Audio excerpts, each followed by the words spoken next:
32 years ago, a young student in Denton vanished into a sweltering summer night after leaving the Lone Star gas station, disappearing without a trace and leaving a family shattered by despair.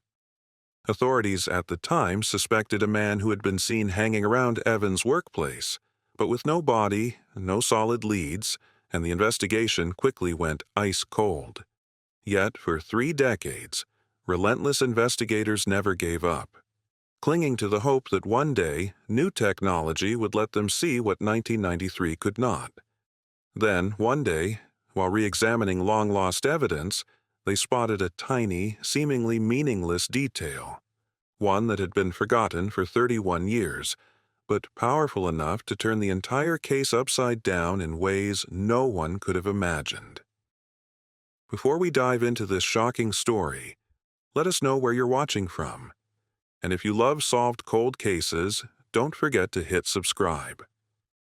Summer of 1993, Denton was blanketed in thick, suffocating heat, the kind that mixed with the smell of hot asphalt rising from empty streets, making the whole town feel trapped in a slow, heavy night.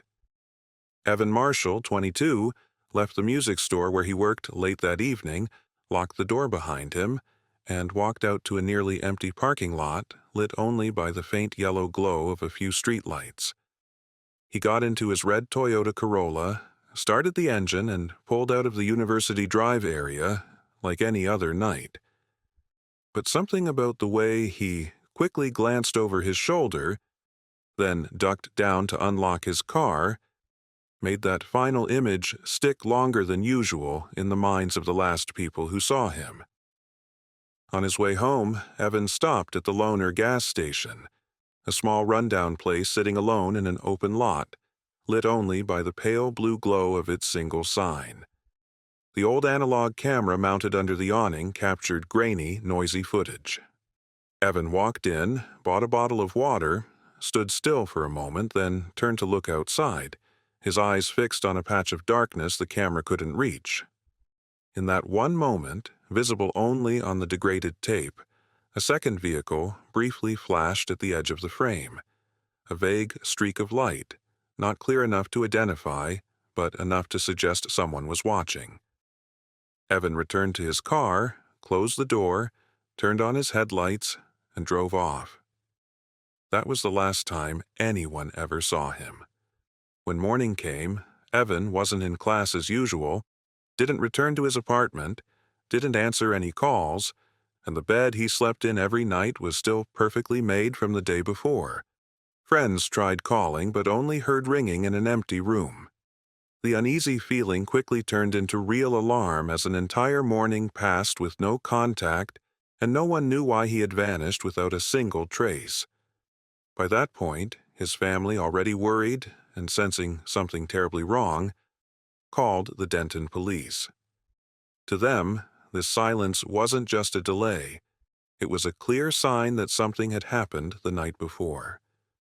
Denton PD took the missing person report that same morning and almost immediately classified Evan Marshall's case as missing under suspicious circumstances. A rare designation used only when a disappearance shows clear red flags that rule out someone simply walking away or losing contact. There was no way a normal college student with a steady routine would completely vanish overnight, with zero signs of planning to leave. So the investigation launched immediately. No waiting the usual 24 or 48 hours. From the first minute, Denton PD pursued 2 parallel tracks.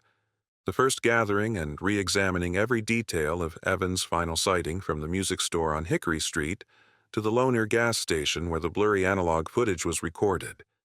That meant returning to the scenes, interviewing co-workers, convenience store clerks, and anyone who had been in the area when Evan was last seen.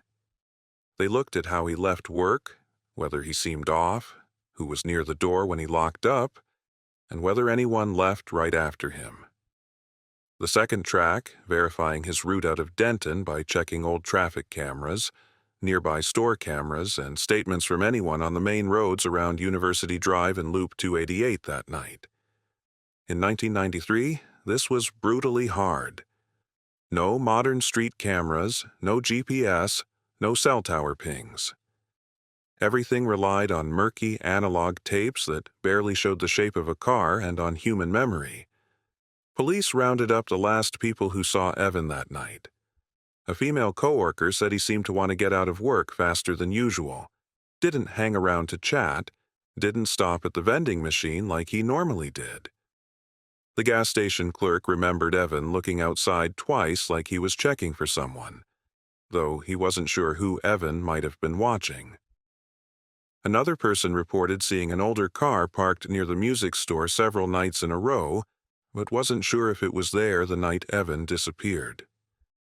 Police paid special attention to the mystery vehicle that appeared at the edge of the gas station camera frame. It might have been an old pickup, but the image was too blurry to say for sure. What frustrated the lead detective most was the feeling that someone was just outside the frame that the camera never caught. At this point, Denton PD started mapping possible routes Evan could have taken. No GPS, no cell phone to track. They used paper maps marking regular routes, remote areas, side roads leading to the outskirts. They reconstructed the path from work gas station the direction the camera showed him leaving, then compared it to where he should have gone. The result was strange. Evan left the area in a direction that wasn't his way home and didn't match any familiar destination. 3 initial conclusions were drawn. 1. Evan turned in an unusual direction for no apparent reason. 2. There was a strong possibility Evan was being followed or felt he was being followed. 3. There was no evidence he left voluntarily or planned to disappear. When the early information yielded no reasonable explanation, Denton PD activated search teams, not a wide area search yet, but focused on quiet roads along both sides of Clear Creek, steep drop-offs, dirt roads behind neighborhoods, little-known turnoffs to empty fields, places a car could pull off unnoticed. They checked small bridges, drainage ditches, trails down to the creek, and lots locals used for turning around. Every location was marked, hand-noted, and cross-referenced with Evan's turn. The tone of the investigation shifted dramatically, from a routine missing person alert to a disappearance highly likely involving foul play. And the longer it went, the clearer it became to the team that Evan had not left Denton alone that night. The search for Evan Marshall moved into an organized phase just hours after Denton PD finished initial witness statements. When data about Evan's unusual route offered no clear answers, police shifted to a broader proactive strategy, terrain-based searching, combining local knowledge with predictions of where a car could turn off in the dark without being noticed. They searched day and night, leaving no gaps in those critical first hours. The window that experience told them mattered most. At night, teams split into small groups using high-powered flashlights to sweep back roads, dirt tracks behind houses, unmarked turnoffs to low-lying areas, empty lots, or along Clear Creek. By day, they returned to the same spots for detailed checks in natural light, looking for tire tracks, footprints, disturbed soil, or anything left behind. Denton in 1993 had no real tech support, no drones, no GPS, no widespread traffic cameras. Everything depended on terrain and detective experience. So, police pulled out old military paper maps from the 1980s to analyze. Stretch is easy for a quick U-turn. Mow low-lying areas. Spots where trees blocked the view from the main road. Lots used as temporary truck parking. Intersections that allowed a vehicle to change direction fast without being caught on camera. They marked every possible location on a huge map hanging in the investigation room. The known points of Evan's route from work to the gas station started looking like a fishbone, with small branches leading to areas locals rarely visited after 10 p.m. Notably, every little branch was treated as a potential disposal site. Because one key fact stood out. Evan left the gas station in an illogical direction that led to 2 main theories. 1. Evan was being directed or threatened from inside or outside the car. 2. Evan was trying to evade someone or a vehicle he believed was following him. From there, the investigation zeroed in on that unusual turn. It was a road almost no one used at night, just a spur off Loop 288 leading into a mix of empty land and little-known local shortcuts.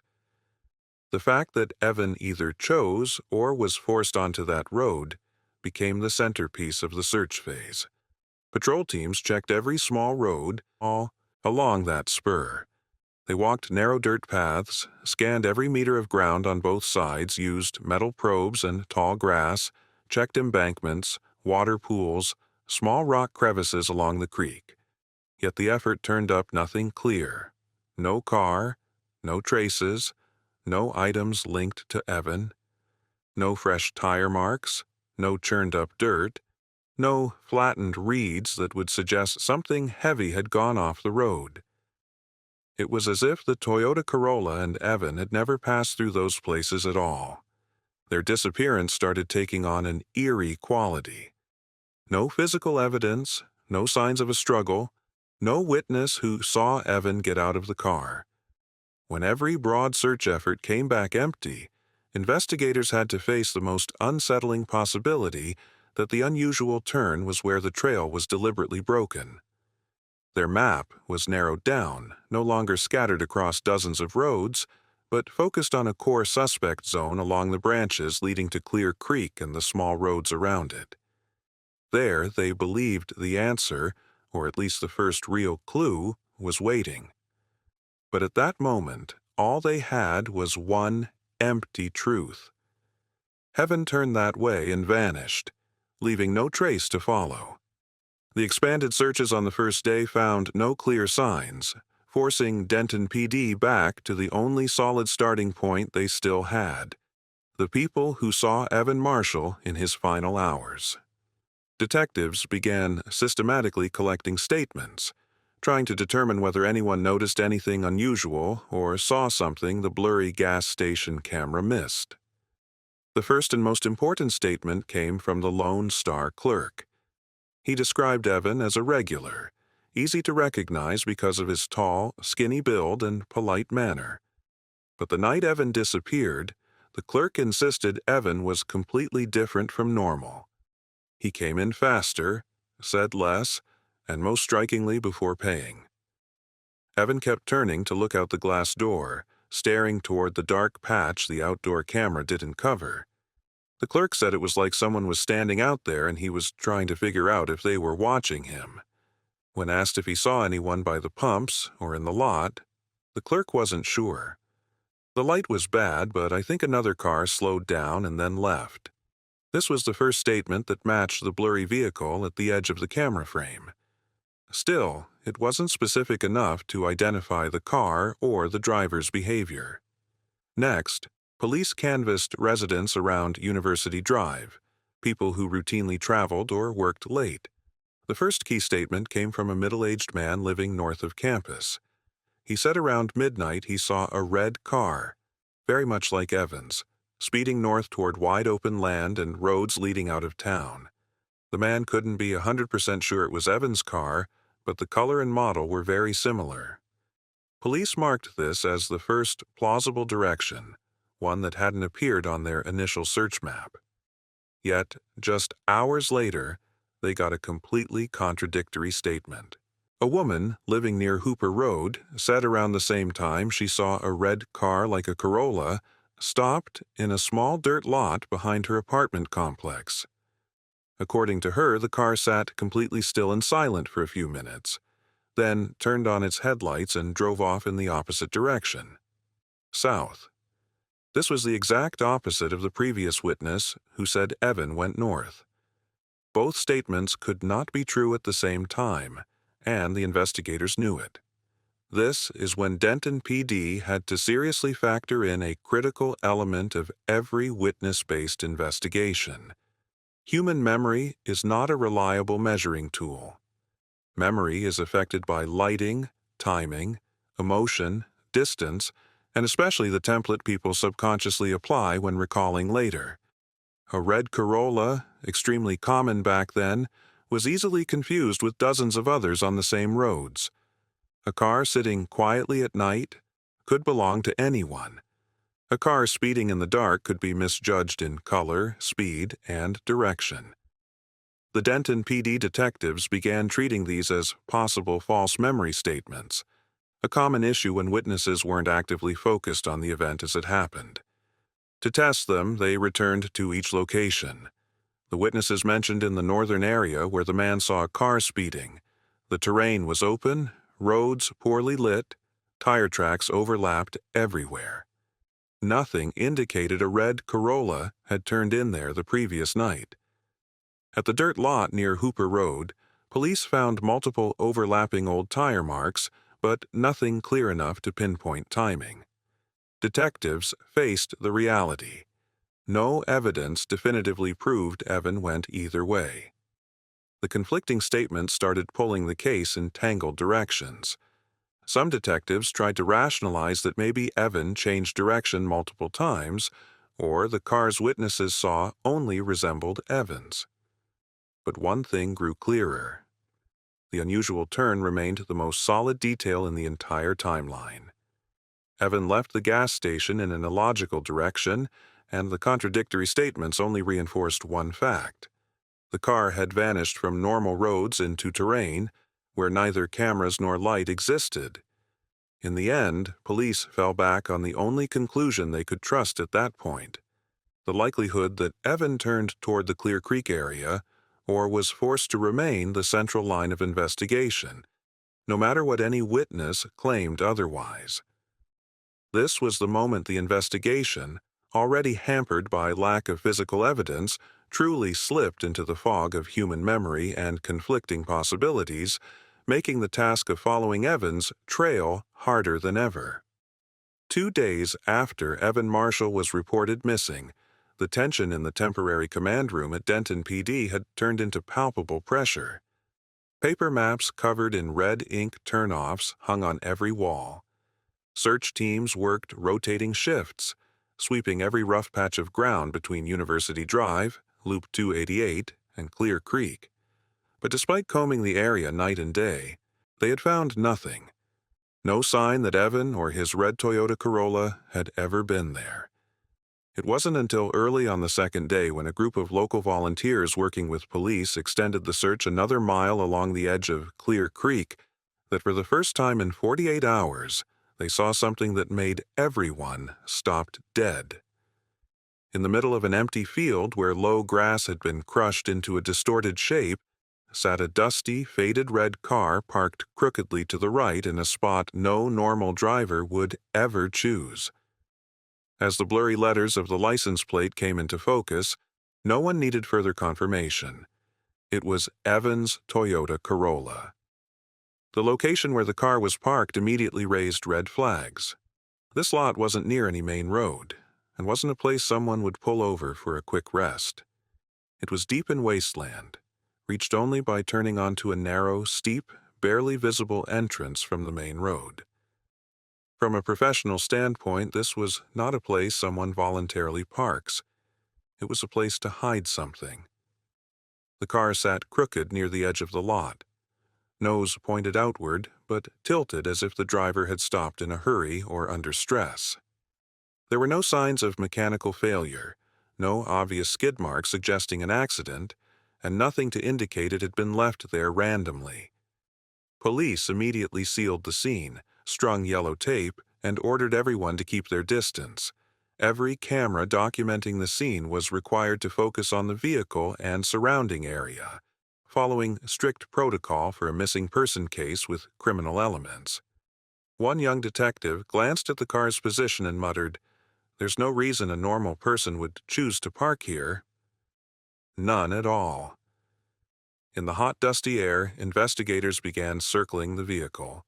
They photographed it from every angle: the parking angle, the car's stance, tire placement, how deep it had sunk into the soil to document anything that might help later analysis. The parking angle itself was the first thing that stood out. The car wasn't level with the ground, but tilted diagonally. nose pointed slightly toward the small dirt track leading back to the main road, as if the driver had intended to leave immediately, but was interrupted mid-motion. On closer inspection, detectives noticed the ground around the car was unevenly compressed.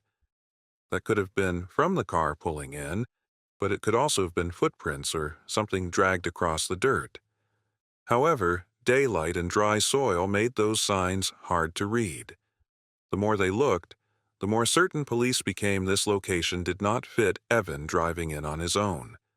It was too far from any neighborhood, too dark at night, and too deliberately secluded for someone who was lost. Another key detail was the entrance to the lot. The dirt track leading in was very narrow and hidden by two thick bushes. From the perspective of a driver on the main road, the turnoff was almost invisible unless you were moving slowly or knew exactly where to look. That made the idea that Evan turned in himself extremely hard to accept. Everything pointed in front of them pointed in one direction. This spot had been chosen by someone else, not Evan. After checking the surroundings and confirming there were no hazards or objects that could destroy evidence, police opened the car doors following procedure. Inside the car, Evan was not there. A heavy silence fell over the moment. If Evan had parked here to go somewhere, he would have come back, but he never did. And if someone forced him to leave the vehicle, the parking position and the way the car sat crooked were indirect evidence that it happened quickly under stress and outside of Evan's control.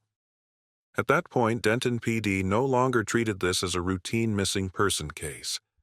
A young man in his car cannot simply disappear from the map, then suddenly reappear in a remote field far from the gas station, off his normal road, and with the driver completely absent from where he should have been. From the second the Corolla was found, the case shifted from missing person to suspected criminal foul play. The car was no longer Evan's transportation. It had become a crime scene, and that was only the beginning. Finding Evan Marshall's Toyota Corolla didn't just change Denton PD's entire view of the case, it opened a flood of new questions, every one of them pointing to the fact that this car had gone through something highly abnormal in the final hours before it was abandoned near Clear Creek. Once the scene was fully secured, detectives began the formal vehicle examination using the best 1993 forensic protocols. Limited compared to today, but still enough to reveal the first signs of human intervention. The driver's side door was the first thing that stood out. It was unlocked, and when an investigator touched the handle to test it, the door swung open almost on its own. For someone as careful as Evan, according to friends and co-workers, leaving a car unlocked in a remote area made no sense. Everything about his habits showed he was meticulous. He locked the doors even for short stops, kept things neat, and always double-checked his keys.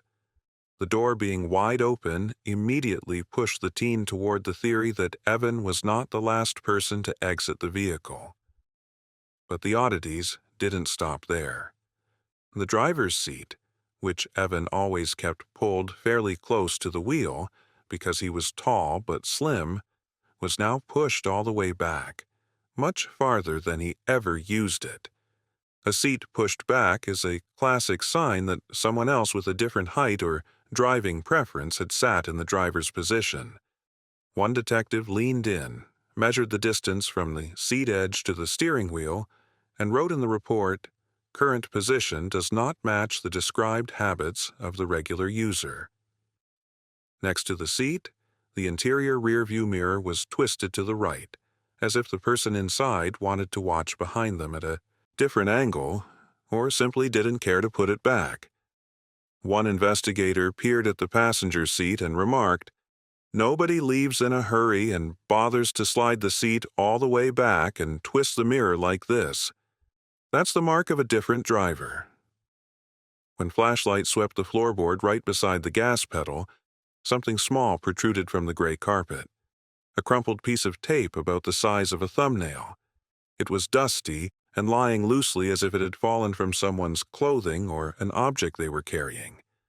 The important part was that tape was not something Evan ever carried. Friends confirmed he didn't do repairs, didn't work in packaging or shipping. The presence of tape inside the car, especially near the gas pedal, didn't fit any part of Evan's daily life. That made the forensics team pause longer. They used tweezers to lift the tape, placed it in an evidence envelope, and sealed it per protocol.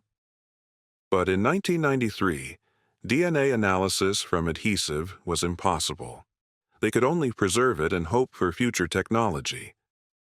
While checking between the seats, one detective spotted another chilling detail. A single strand of hair caught in the seam of the cloth upholstery. Short, dark brown, thick. Nothing like Evan's described light-colored fine hair. The strand was removed with tweezers and placed in a filter paper tube carefully sealed. In the mid-90s, DNA technology was still primitive, used mainly for direct suspect-to-sample comparison when a suspect already existed. It could not identify an unknown person from a single hair. That meant the most important evidence in the case was sitting right in front of them. Yet, beyond the reach of current science, detectives continued searching the back seat and trunk. The rear seat showed a few light scuff marks on the fabric, unclear whether from objects or a person sitting there. The trunk was empty and clean with no drag marks or fabric scraps typically seen when a vehicle is used to transport a victim. That both narrowed and broadened theories. If someone forced Evan out, it likely happened outside the car, not inside. One detective suddenly stopped while shining his light on the passenger side floor mat. A few tiny grains of fine reddish-brown dirt, the exact type found along the banks of Clear Creek. Those grains had been tracked in on someone's shoe, but not Evan's, because people who saw him that night said his shoes were clean of that soil. This was another sign of a second person's presence. The soil samples were also collected and placed in vials. All evidence, the tape fragment, the hair, the soil grains, the misplaced seat and mirror was packaged and coded according to evidence room standards. Yet in 1993, Denton PD knew they could only preserve these items. They could not produce any breakthrough analysis that would answer the obvious questions. Who sat in the driver's seat? Who left the hair? What did the tape come from? Did the dirt in the car come from this lot or somewhere else? The lead investigator wrote in the report, "Vehicle shows clear signs of third-party intervention. Physical evidence recovered, but current technology cannot perform in-depth analysis." As dusk fell over the field near Clear Creek, they closed the doors again, leaving the Corolla sitting silently like an empty shell, no longer holding anything of its missing owner. Except for those tiny silent clues, waiting for the day, technology would be strong enough to make them speak. And from the moment the car was processed, the police's determination shifted. This was no longer a missing person case. This was a case where someone had tried to hide something. The car had only just begun to reveal its secrets. Immediately after finishing the examination of Evan Marshall's Toyota Corolla, Denton PD moved to the next critical step, reconstructing Evan's route from the Lonier gas station to the exact spot where the car was found. This was a daunting task because in 1993, police had no GPS, no cell phone location data, and virtually no traffic cameras. All they had was one grainy analog tape showing Evan leaving the gas station, glancing over his shoulder, then driving out of frame. Everything else had to be done the old-fashioned way: terrain, paper maps, detective instinct, and whatever the car itself revealed. Police started by confirming the direction Evan took when he left the station. Even though the footage was blurry, they could tell he turned toward the road leading to Loop 288. But between Loop 288 and Clear Creek, there were dozens of side roads, many unmarked spurs, and some not shown on public maps. That made pinpointing the exact route extremely complicated. Evan could have turned anywhere within a 3-meter radius. To deal with the uncertainty, the team spread out large topographic paper maps on the table. Red pins for places Evan definitely passed, yellow pins for possible locations, black pins for anomalies. As the lines connecting the pins took shape, one thing became obvious. There were two highly unusual turns. Two roads Evan had no logical reason to take if he was simply going home or to any familiar place. The first unusual turn was about half a mile after leaving the gas station. It was a small road locals called Smoking Road, a spot students sometimes used to hang out or listen to music in their cars, but almost never at night because it was dark and isolated. That road was a dead end and did not lead toward Clear Creek or any neighborhood. If Evan turned there, only two possibilities existed. Either he was trying to evade someone or he was no longer in control of the direction. The team drove the route at night to see what Evan would have seen. The result was clear. A normal driver would not choose that turn unless under stress, panic, or instruction. The second unusual turn was closer to Clear Creek, a winding dirt road hidden by thick trees. From the main road, you could barely see the entrance unless you already knew it was there. That raised a heavy suspicion. Whoever brought the car to the lot almost certainly knew the area extremely well. In other words, the path Evan took did not look like someone who was lost or turning randomly. It looked like a deliberate sequence of guided turns. One detective wrote on the map, "Turns appear selective. Victim may not have been in control of route." When the entire route was pieced together, police realized one more factor that strongly supported the theory. Evan was forced to drive time. If Evan had taken his normal route after the gas station, he would have been home in minutes. But the car being found far off the optimal path meant his travel time had been significantly extended. There was no evidence he stopped to talk or meet anyone.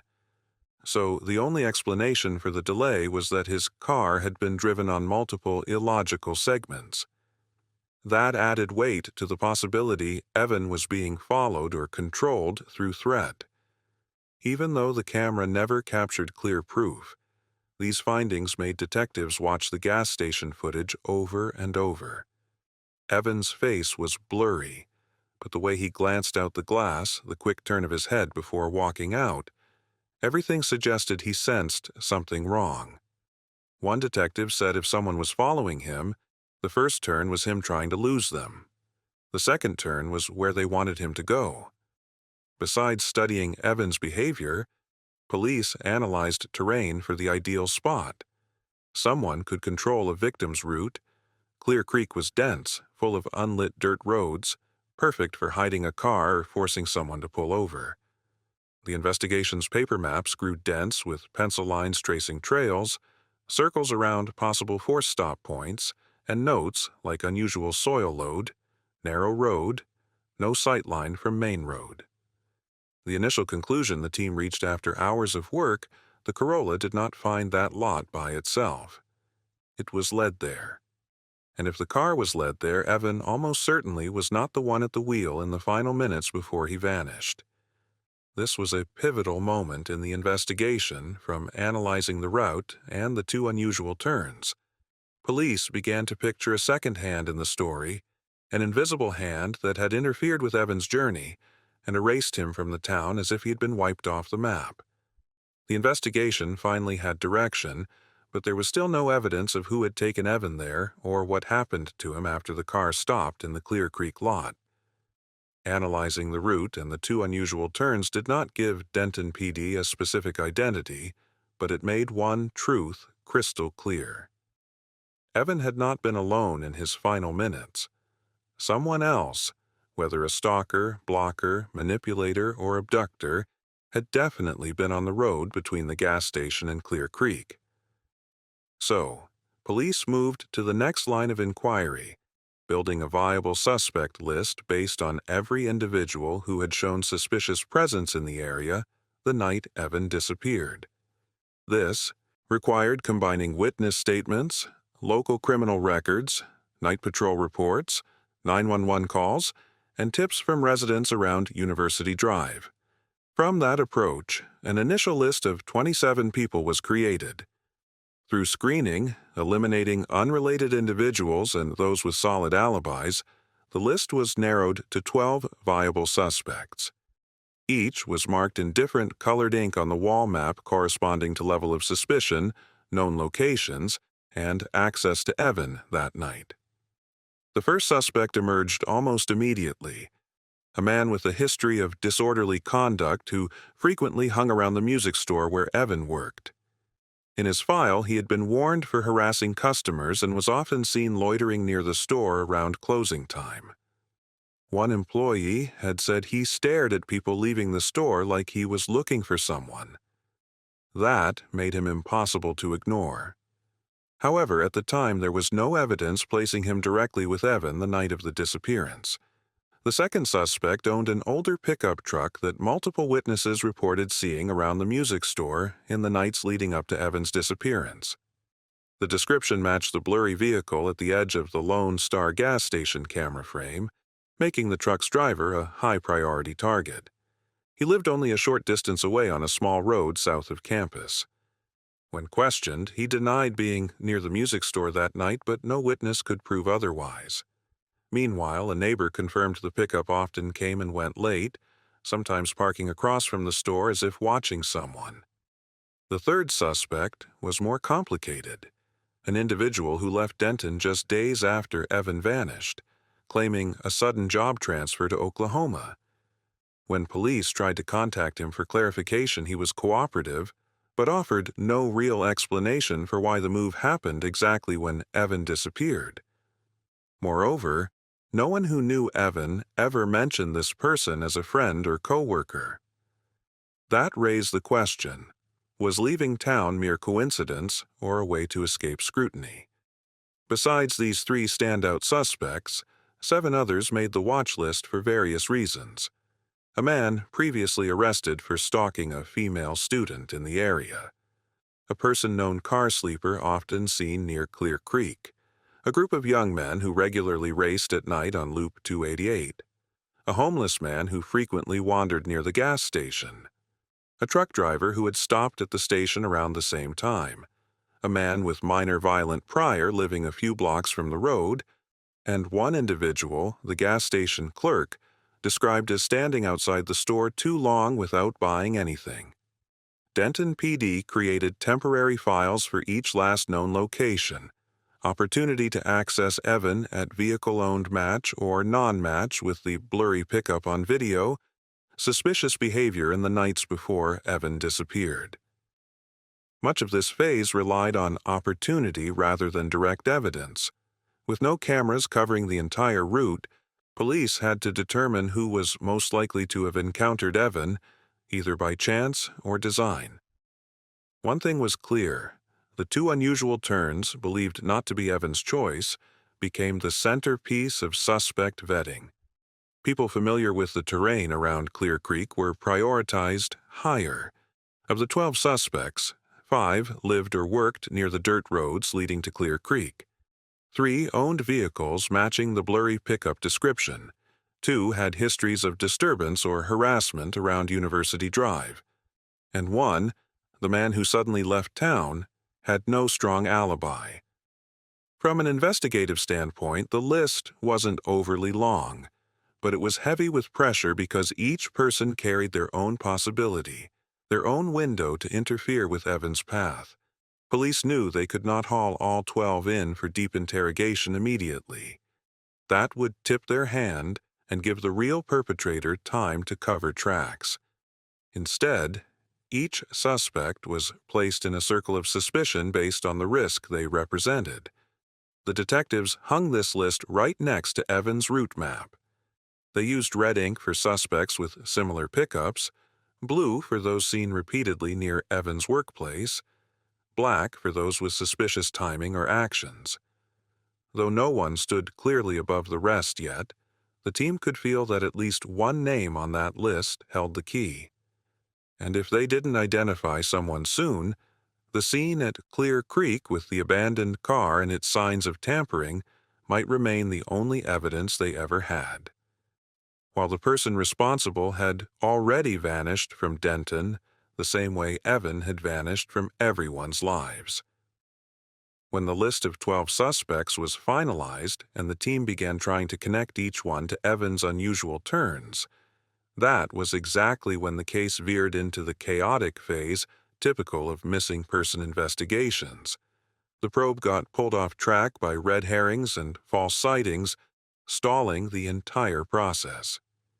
The first disruptive report came just 3 days after the Corolla was found. A call from Tulsa, Oklahoma, claimed the caller was certain he had seen Evan at a convenience store off the highway. The man described a skinny young guy with light hair walking in around dusk and said he looked exactly like the guy on TV. The tip spread through the team like a spark of hope or a warning. If Evan had really surfaced in Oklahoma, it would flip the entire nature of the case. Denton PD immediately contacted Oklahoma authorities and asked for the security footage, but the store's cashier camera was even blurrier than the Lone Star tape.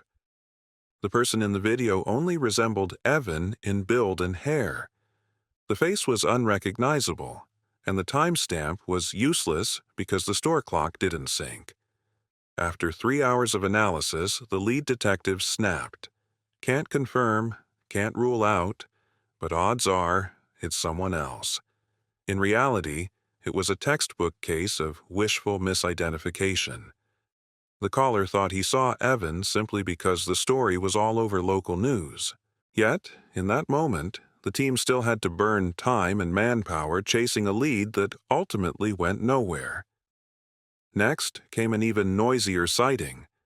A woman living south of Clear Creek called to say she saw a young man walking into the woods at dawn the next morning. She described him as looking panicked, and in the dark, he looked just like Evan.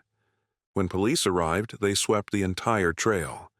She described searching for footprints, broken branches, anything that could belong to Evan. But that trail was a popular local path. Walkers, joggers, kids playing, fishermen, dozens of people used it every day.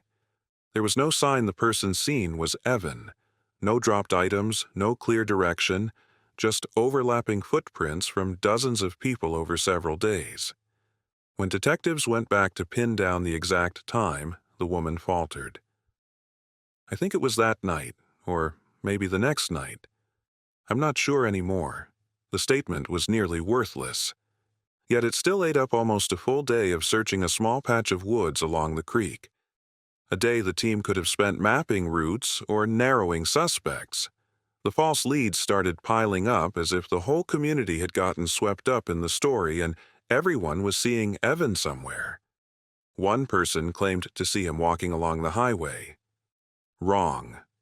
Another said they saw a red car heading south. Turned out to be their neighbors. Wrong. A group of kids called 911 saying Evan showed up at their friend's house. Completely baseless. Wrong.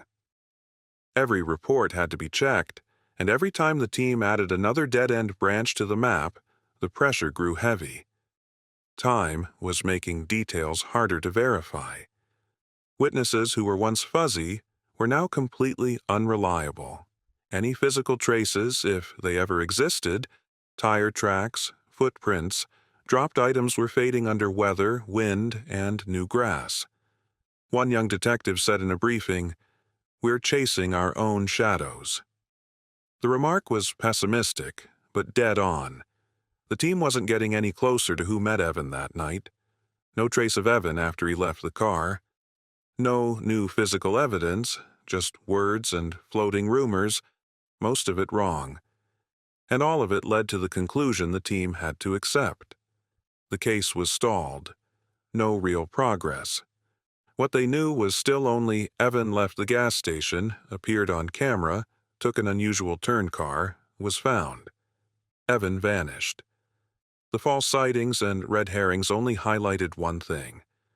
Nobody actually saw Evan after the moment he walked out the glass door of the Lone Star station. And that vast silence, the empty space with no witnesses, became the investigation's biggest barrier. As false leads kept coming in and being ruled out while the real ones led nowhere, the investigation into Evan Marshall's disappearance began to slow. Not from lack of effort, but because every path ended in darkness. For weeks, Denton PD had done everything possible, scoured every inch of terrain, interviewed every person in the area, cross-checked conflicting statements, and reconstructed dozens of possible routes, but no matter how hard they pushed, they couldn't overcome the limits of 1993. No technology, no cameras, no telecom data, and most critically, no physical evidence strong enough to charge anyone. The items recovered from the car, the tape fragment, the hair, the soil grains stuck in the carpet, had once been seen as the case's best hope. But when they reached the evidence lab, every expert gave the same answer. Nothing in current technology could identify anyone from those samples. The tape could only be examined for texture and surface. Without a suspect sample to compare, it was meaningless plastic. The hair was preserved in a vial but couldn't be DNA tested because STR profiling wasn't widely available yet. The soil analysis, mineral layers, and composition was too generic around Clear Creek to pinpoint an exact origin. Everything was blocked by one brutal truth. No evidence existed that could move the case forward, even 1 inch. Meanwhile, witnesses were forgetting details. People who once said they saw Evan that night grew less certain. Conflicting statements about a red car being followed became useless as human memory lost accuracy after weeks. One witness even admitted, "I'm really not sure if it was that night or another night."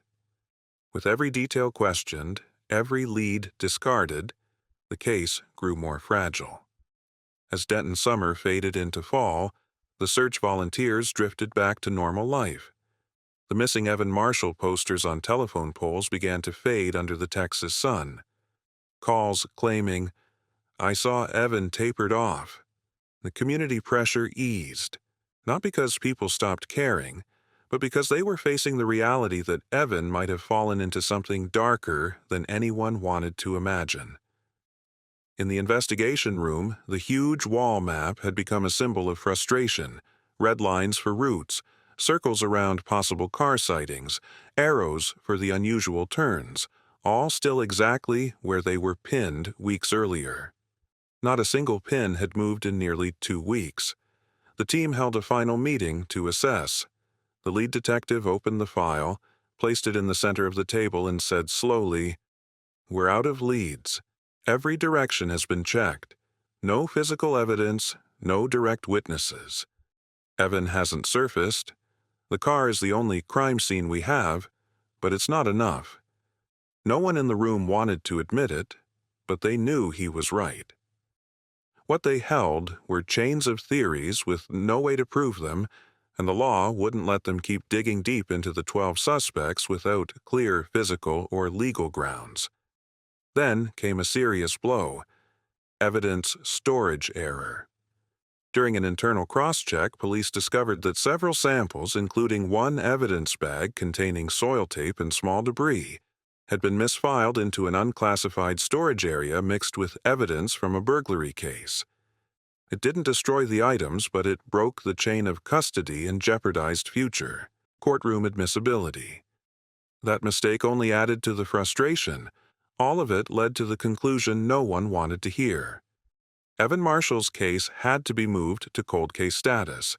On the day the decision was made, the file was closed under a new number, Cold Case 93-117.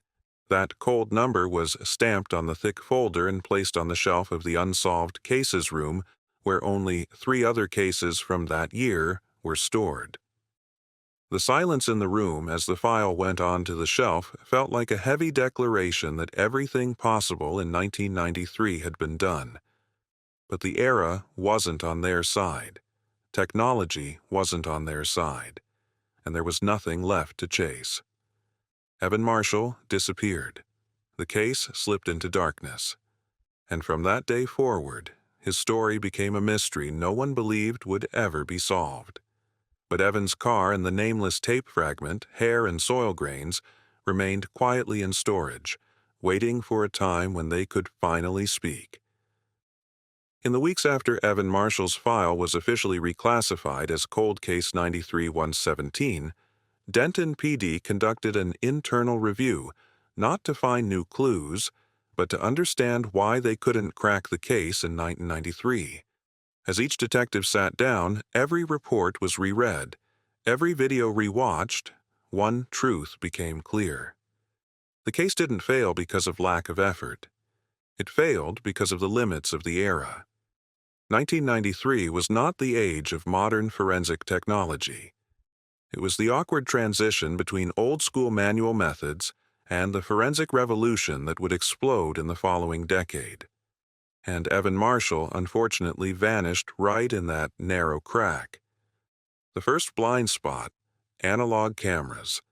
The only thing that captured Evan leaving the Lone Star Station was a rooftop VHS camera designed to catch shoplifters, not to read license plates or faces in low light. Every frame was noisy, blurry, lacking detail. The mystery vehicle that flashed at the edge of the frame was just a vague streak of light. No make, no color, no plate. It only left the trace of a possibility, not evidence. No image enhancement software, no AI reconstruction, no automated comparison. All analysis relied on the human eye. And no matter how hard the eye tried, it couldn't see through VHS static. Police could only conclude a second vehicle existed, but they couldn't say whose it was. Second blind spot. No GPS. Evan left the gas station, and after that, no one knew where he went. There was no way to track a car's road.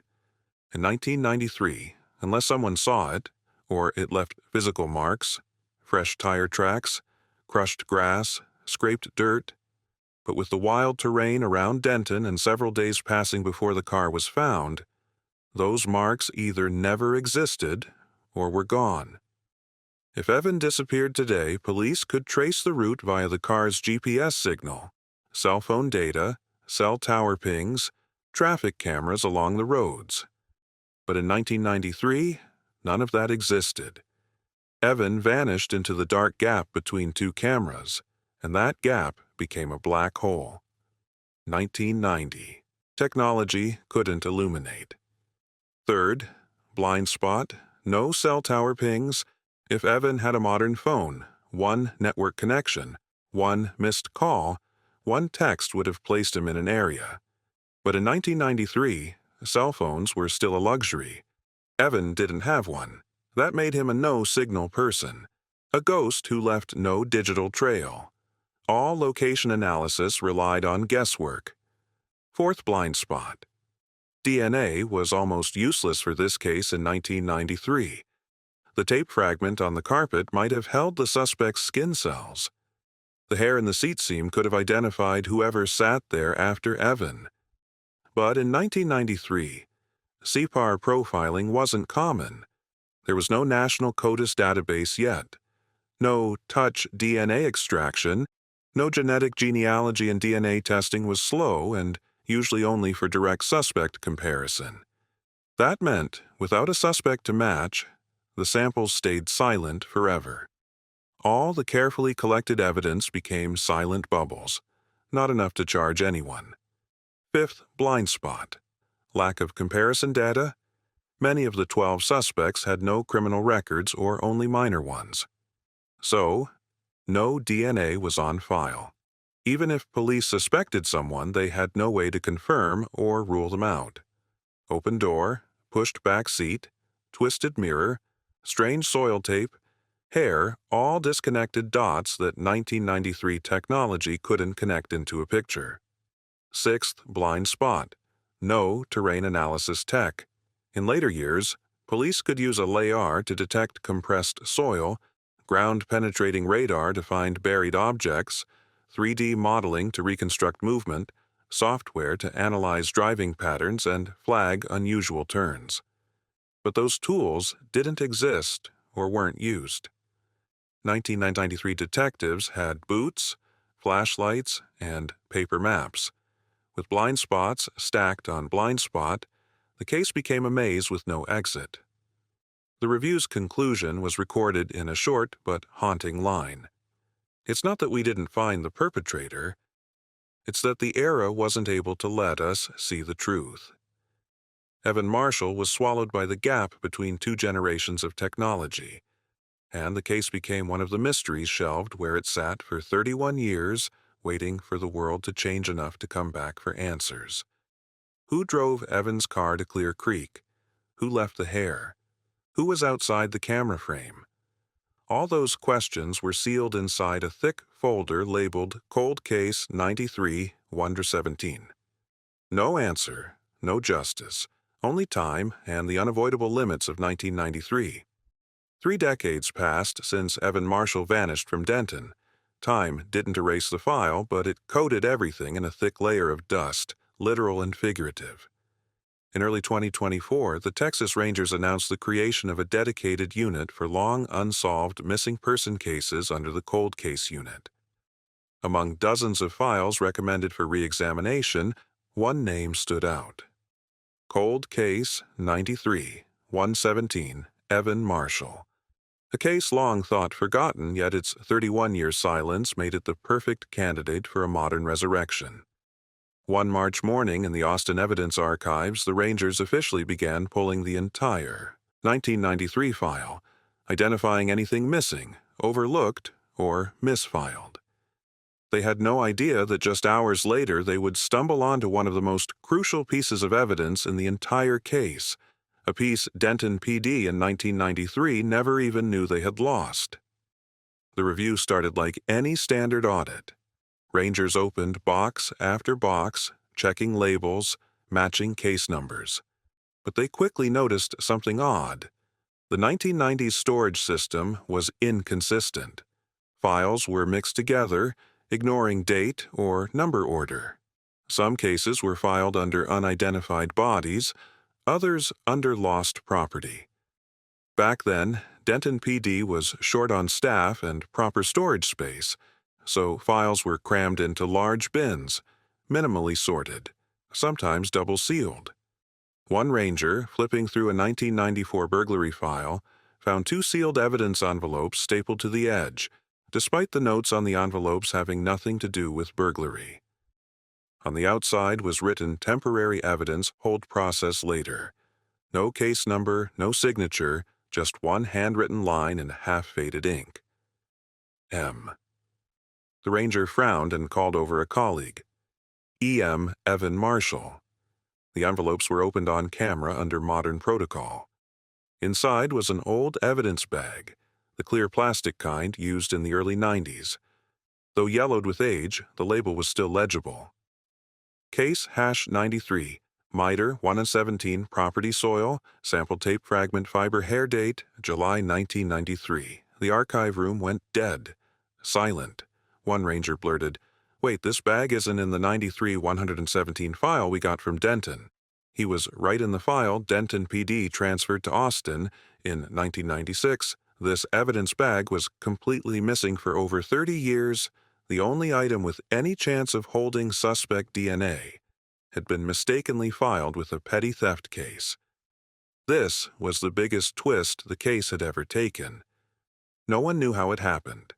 Clerical error, understaffing, mix-up during the storage moves, or simply because back then they didn't think the evidence mattered.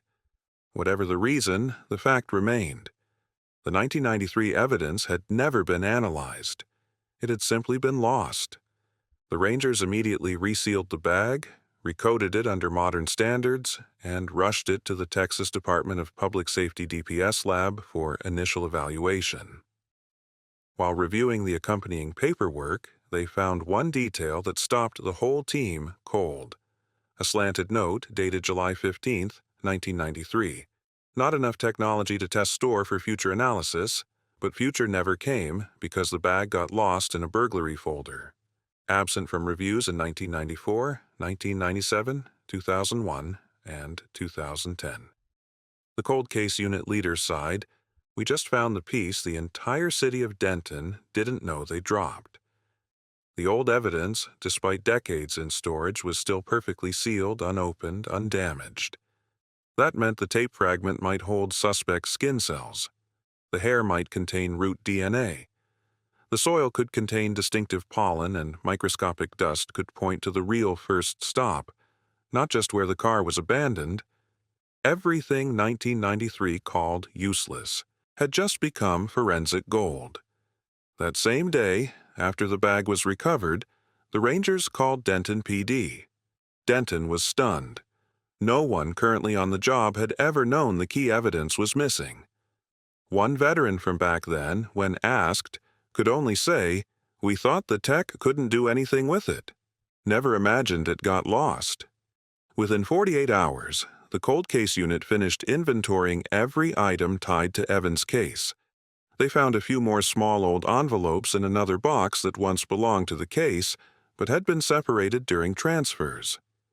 Nothing new inside, just notes and 2 faded scene photos. But confirming the full evidence chain made one thing clear. Evan Marshall's case never had a real chance to be solved in 1993. Not because evidence was lacking, but because the evidence was buried inside police storage. With the evidence bag now in Texas Rangers' hands, Evan Marshall's case was officially reopened with completely new energy. No longer a desperate grasp at the past, but a race to reclaim a truth buried for 31 years. And as experts began opening that bag under modern microscopes, they had no idea that what was inside, the tiny piece of tape, the single hair, the ordinary grains of dirt, was about to become the key that would unlock the entire mystery the city of Denton had carried for over 3 decades. The case finally had its second chance. And this time, technology was on their side. When the Texas Rangers sent the evidence bag to the DPS lab, they simultaneously reopened every original case document, including the only analog video that captured the final moments. Evan Marshall was ever seen at the Lonier gas station.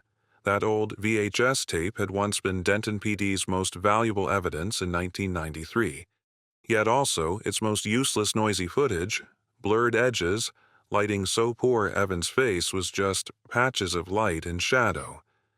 But in 2024, technology was different. DPS had a unit dedicated to AI video restoration using deep learning, interpolation, and noise analysis to recover frames at a level unimaginable.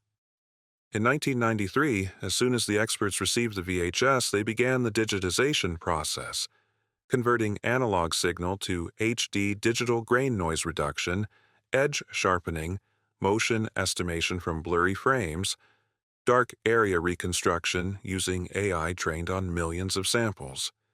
It took nearly 36 hours to complete the first cleaned version. The screening took place in a small room at DPS Austin, attended by the lead ranger, 2 cold case unit investigators, and an imaging specialist. When the video played, everyone held their breath.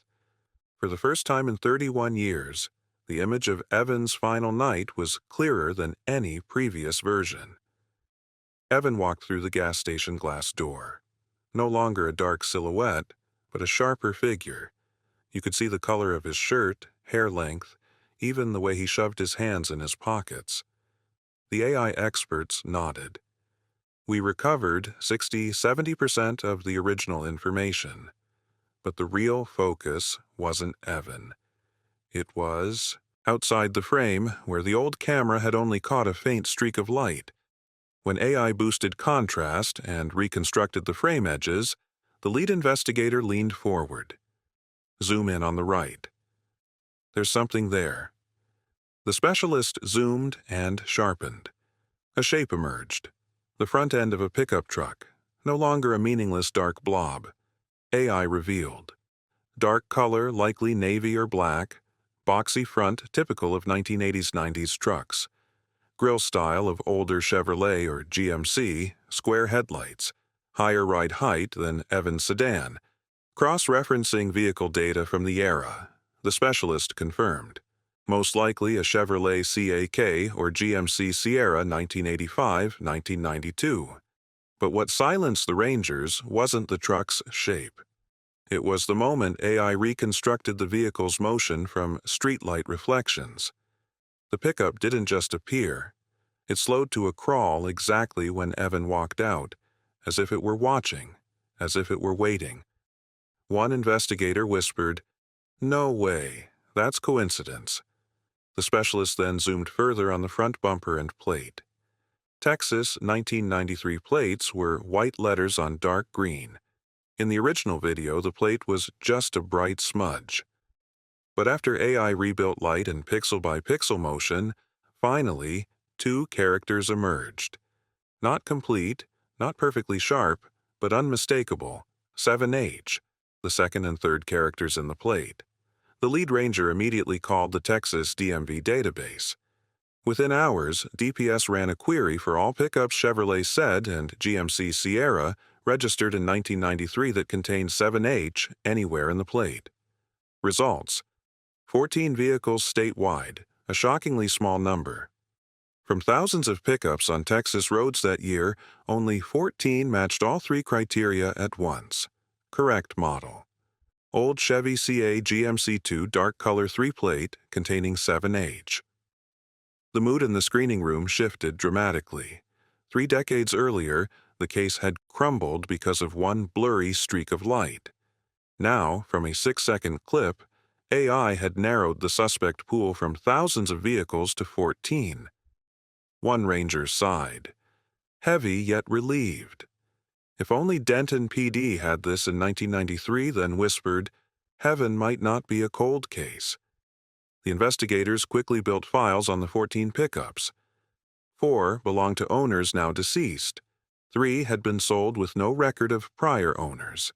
6 still had original owners living in Texas. 1 was re-registered out of state in 1994, right after Evan vanished. The 14th truck instantly grabbed attention. 1989 GMC Sierra dark green plate containing 7H 1993 owner Thomas Keene, one of the original 12 suspects from 1993. Keene had been briefly questioned by Denton PD in 1993 and provided a receipt as an alibi. But 31 years later, the Rangers knew that receipt was worthless. Details confirmed later, meaning the blurry truck in the video, the one no one could identify for 3 decades, might very well be KE. Yet, the investigation couldn't jump to conclusions. The other 13 trucks still had to be fully checked. Rangers began tracking down every owner. 1 in El Paso, 1 in Amarillo, 1 in San Marcos, 1 who moved to Arkansas, and 1 who once lived in Denton but left months after the disappearance. Each truck was a story, each owner a possibility.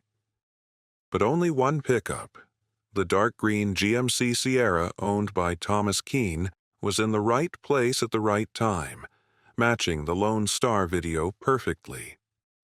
At that moment, every ranger in the room understood the 31-year-old investigation had been stuck because of missing technology, not missing clues. The blurry truck in the video hadn't changed, but the way they could now see it had changed everything. And from the instant AI turned that streak of light into the clear shape of a pickup, Evan Marshall's case was no longer a formless mystery.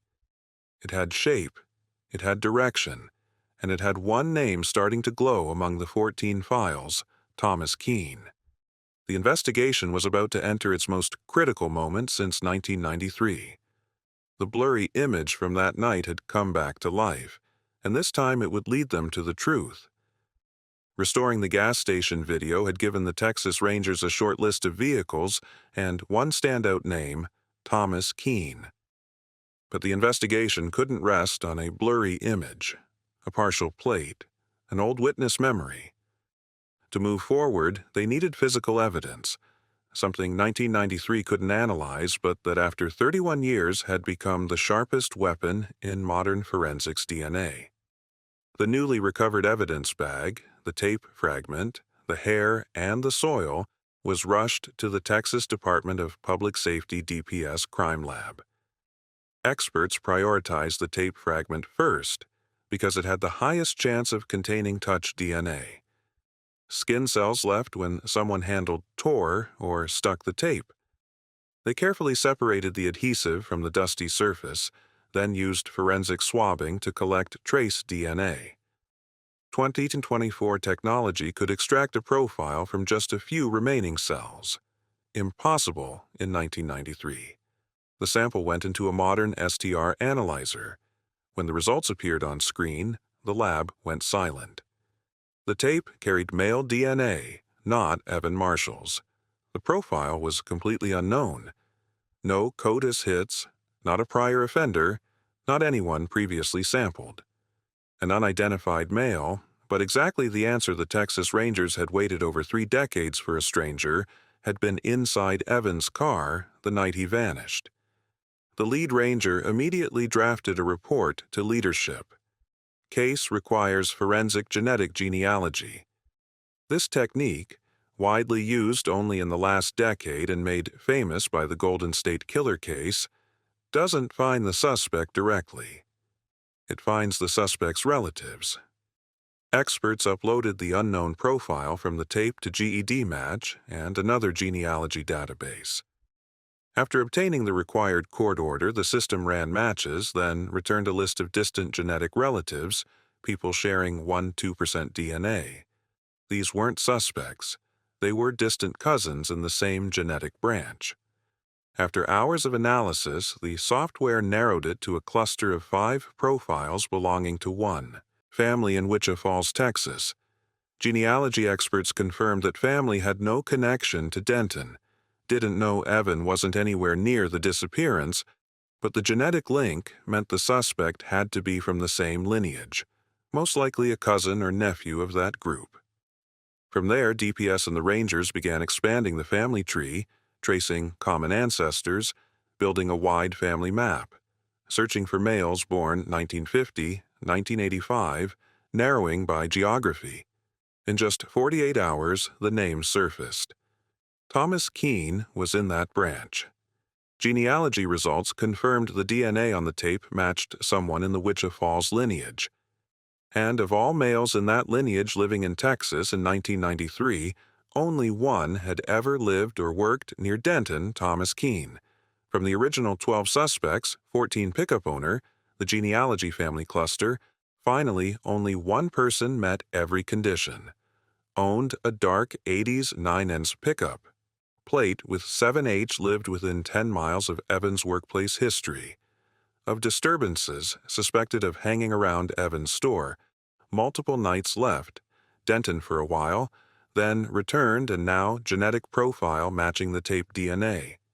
One investigator muttered, "No way that's coincidence." The lead ranger put it plainly, no other suspect is in the same genetic branch and in the right area. Genealogy narrowed it to one single person, Keene. But for certainty, DPS moved to the hair found in the seat scene, the piece they hoped would lock the case. Extracting nuclear DNA from a decades-old hair was impossible last century, but routine in 2024. Within 3 hours, results came back. The hair did not match. Evan did not match any of Evan's relatives. No cod hit, but it matched 100% with the genealogy profile from the tape. 2 separated, if recovered from 2 different spots in the car, 31 years apart, pointing to the exact same genetic line. And in that line, only one man had been in Denton that night. In the Austin briefing room, one ranger tapped the table and said quietly but firmly, "We don't need the list of 14 pickups anymore."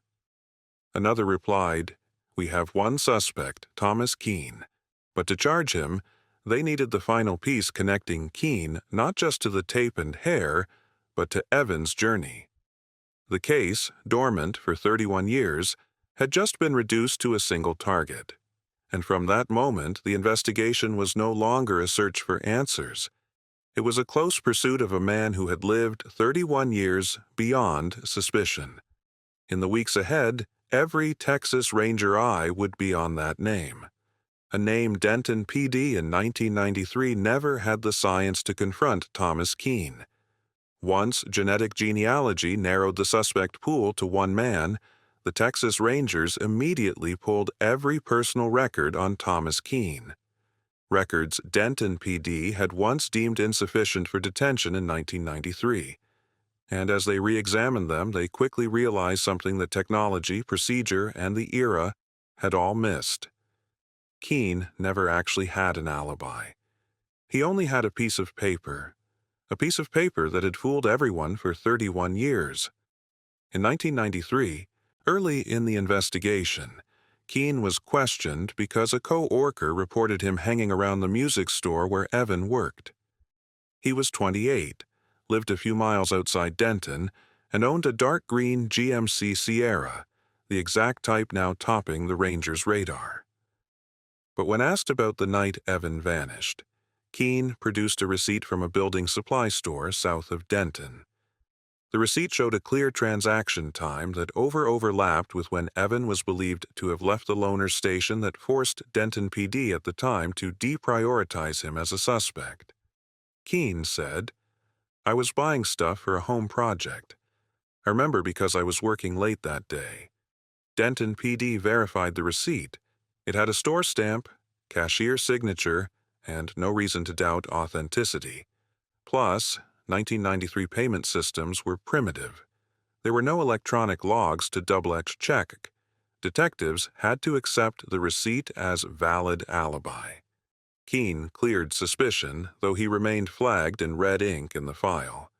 Frequent presence near victim's location. But in 2024, when the Rangers re-examined every document, that receipt was placed on the table again. This time, under modern scrutiny, a young Ranger picked up the receipt and frowned. This product code, something's off. They accessed the chain's historical sales archives. Luckily, the company had digitized every transaction from 1989 onward.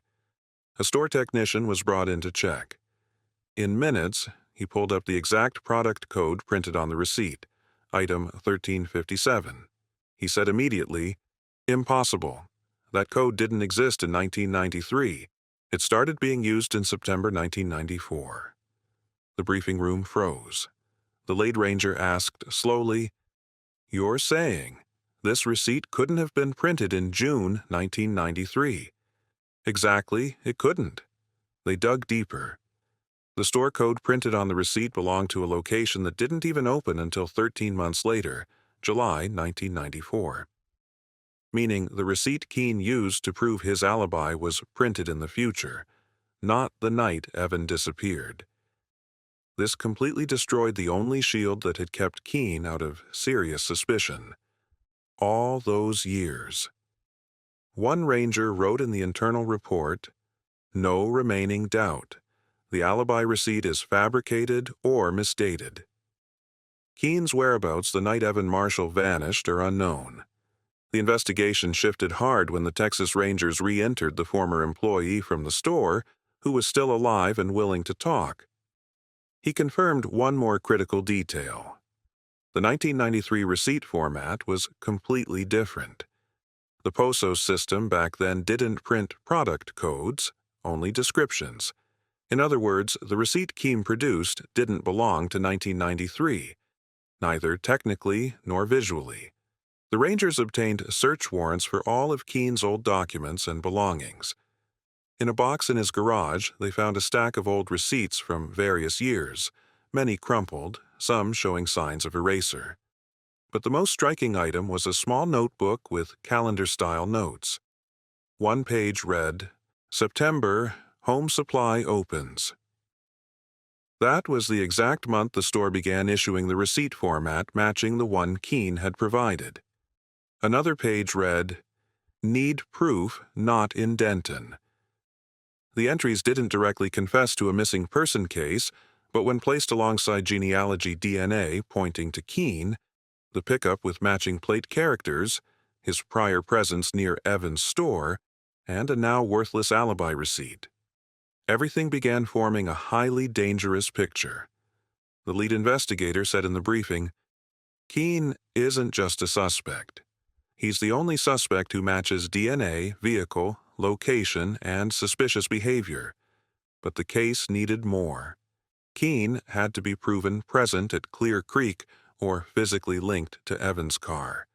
And the next discovery, a clue buried the same way Evans' car had been abandoned in 1993, would snap the final piece into place and erase all doubt. Thomas Keene's alibi didn't just wobble. It completely collapsed. And from that moment, Keene was no longer a name on a suspect list. He became the hunted. Once Thomas Keene's alibi was utterly destroyed, the Texas Rangers knew they were extremely close to the truth. But they still lacked one physical piece tying Keene to the place Evan disappeared. Evan's car had been left in the field near Clear Creek, but nothing proved that was the final location, or just the spot the perpetrator wanted police to find. A smart offender, especially one intimately familiar with 1990s Denton terrain, could easily abandon a car in one place and dispose of key evidence somewhere else. To crack this case, the Rangers needed a second crime scene, and they decided to do what 1993 could never do. Scan the entire Clear Creek area with drone LAR. They brought 3 high-powered drones equipped with LAR, light detection, and ranging, a system that fires millions of laser pulses at the ground to measure elevation, depth, vegetation, structure, and detect the tiniest terrain distortions. Technology once used to find ancient trails or hidden graves was now a case-breaker. The entire 2M radius around where Evans' Corolla was found was divided into scan grids. The drones were programmed to fly in zigzags, scanning every strip, even under thick tree canopy invisible to the human eye. As the LiDAR monitor built a 3D terrain model, the Rangers immediately spotted the difference between natural ground and tampered ground. Areas that had been dug and refilled usually show different soil density, uneven settling, moisture variation, abnormal laser reflectivity, and exactly as hoped. After nearly 2 hours of scanning, one small patch lit up with colors and structure different from the rest. A ranger pointed at the screen. "Circle this." It settled Sec 1, 8 in lower than the surrounding area. The anomaly was roughly 600 meters from where the car was found, near a twisted stand of oaks that no one would walk into without a reason, most telling the disturbed area was oval-shaped, unnatural, like soil that had been dug up and hastily smoothed over. The Rangers moved in under the harsh Texas sun. They marked the spot with stakes and used soil compaction tools to confirm. Results matched LiDAR perfectly. The ground had been disturbed, and the disturbance based on settling and organic layering was over 20 years old. They began a full forensic excavation. The first layer was only dry leaves and roots.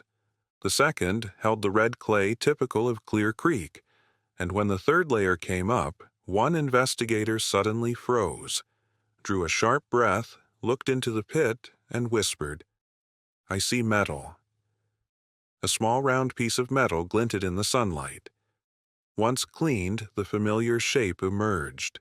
A classic silver wristwatch, round face, rusted metal band.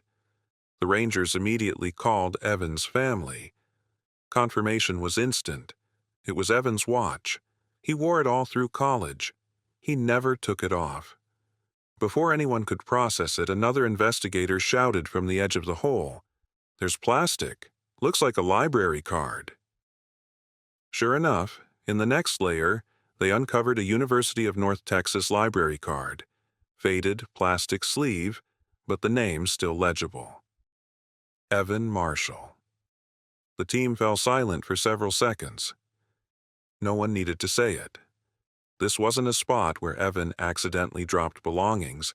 This was a site directly tied to the disappearance, a location someone else, not Evan, had tried to hide. But the biggest shock was still deeper. About 20 centimeters down, they uncovered a scrap of fabric caked in dirt torn at the edge. Despite decades of decay, the material was recognizable. Cotton from a men's shirt. They bagged it and rushed it to the lab. When compared to photos of Evan from that night and co-worker descriptions of what he wore leaving the store, the result was conclusive. The fabric came from the shirt Evan was wearing the night he vanished. There was no longer any doubt. Clear Creek had a second crime scene where the perpetrator disposed of Evan's belongings, possibly where violence occurred or where Evan was pulled from the car. Standing over the pit, the lead ranger crossed his arms, stared toward the northern tree line, and said, "Keene knew this area. He picked a spot no one walks into, and he believed time would bury everything." But what he never expected was that 2024 had technology 1993 couldn't dream of: drones and LiDAR, 3D terrain, modeling genetic genealogy, AI image restoration. All of it was now converging to unearth the secret he had buried for 31 years, with the watch library card and shirt fragment recovered. The Rangers finally had physical evidence tying Evan to a second location, and more importantly, tying the suspect to concealment. One young investigator said at that night's briefing, "We didn't just find Evan's things, we found the place Keene thought no one would ever look." The case, once scattered fragments from 1993, was now coming into sharp focus, and the Texas Rangers knew it was time to close the net. Finding the second crime scene at Clear Creek didn't just deliver physical evidence. It opened the door for the Rangers to dig deeper into the suspect's behavior, a critical factor in establishing offender pattern. And when the Rangers' behavioral analysis unit reviewed the old data, they uncovered something no one in Denton knew in 1993. Thomas Keene was not a stranger to threatening, coercive, and manipulative behavior toward victims on the road. It turned out Keene had been linked to an incident in 1996, 3 years after Evan vanished in a small town near Gainesville. The case was never prosecuted because the victim refused to cooperate, but the report remained on file. A young woman told police a strange man forced her to change direction while driving, making her turn onto a narrow dirt road and trying to box her in. She escaped when the pursuing driver slowed for a passing truck. The incident was classified as follow and intimidate with no evidence for an arrest. The suspect was described as a man with dark brown hair driving an older dark cold GMC Sierra. The Rangers put it together that matched the restored Loniar gas station video exactly. Digging into the 1996 file revealed 3 more details that made the case chillingly relevant. 1. The victim said the suspect drove as if trying to force her into a dead-end turn. 2. The suspect chose a dirt road only locals would know. 3. The victim described his stare as cold, emotionless, like he wanted to see how scared she'd get. The Rangers immediately cross-referenced the Gainesville file with Evan Marshall's case. Side by side, the parallels were spine-chilling. One pre-attack stalking pattern. In Evan's case, the restored AI video showed the pickup waiting outside the station, creeping forward as Evan walked out. In 1996, the victim said the pickup appeared behind her right after leaving a convenience store.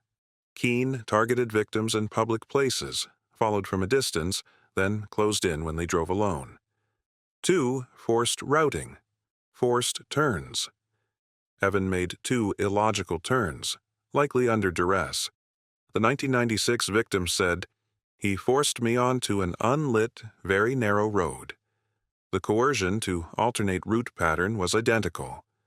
3. Avoiding lit areas and cameras, Evan disappeared between 2 cameraless stretches. Keene in 1996 tried to push the victim onto a road with no houses. Deliberate terrain selection. Keene knew the area intimately. 4 staging or false scene. Evan's car was abandoned in one spot. Key belongings buried elsewhere. In 1996, the victim said he tried to force her car into a dead end where no one would see. Standard Mo. 1 site for the act, another for disposal. 5. Confidence and calm manipulation. Evan's friend said that night he kept looking outside like he sensed someone following. The 1996 victim said, "Keene's eyes were like someone who had done this before. Behavior of an experienced offender, not impulsive. When the behavioral analyst compiled everything, the report concluded the suspect in the 1996 incident and the individual who altered Evan Marshall's route are highly likely the same person or exhibit the exact same criminal signature. Keene fits both, connecting the final pieces at Clear Creek. After recovering Evan's watch, library card, and shirt fragment at the second scene, the Rangers reanalyzed the location through Keene's behavioral pattern. The report noted 600 meters from the main road, far enough to avoid accidental discovery. Entrance hidden by trees, consistent with local knowledge, oval settling pattern, hasty evidence, bury a car abandoned cleanly and quietly meant to mislead. In the 1996 Gainesville case, the victim described the suspect choosing a dirt road few knew with a clearing that looked like it had been used before.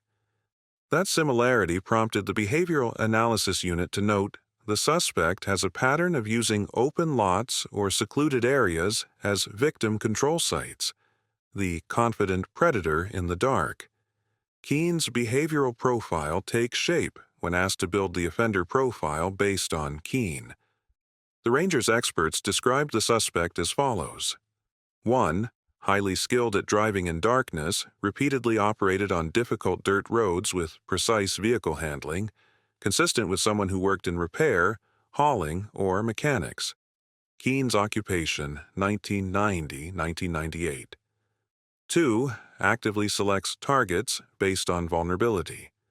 Both Evan and the 1996 victim were alone late at night. 3. Escalating behavior from intimidation and vehicle coercion, guiding victim to secluded area disposal of belongings. Had the 1996 incident not been interrupted, many experts believe Keene would have continued. 4. Spatial manipulation ability.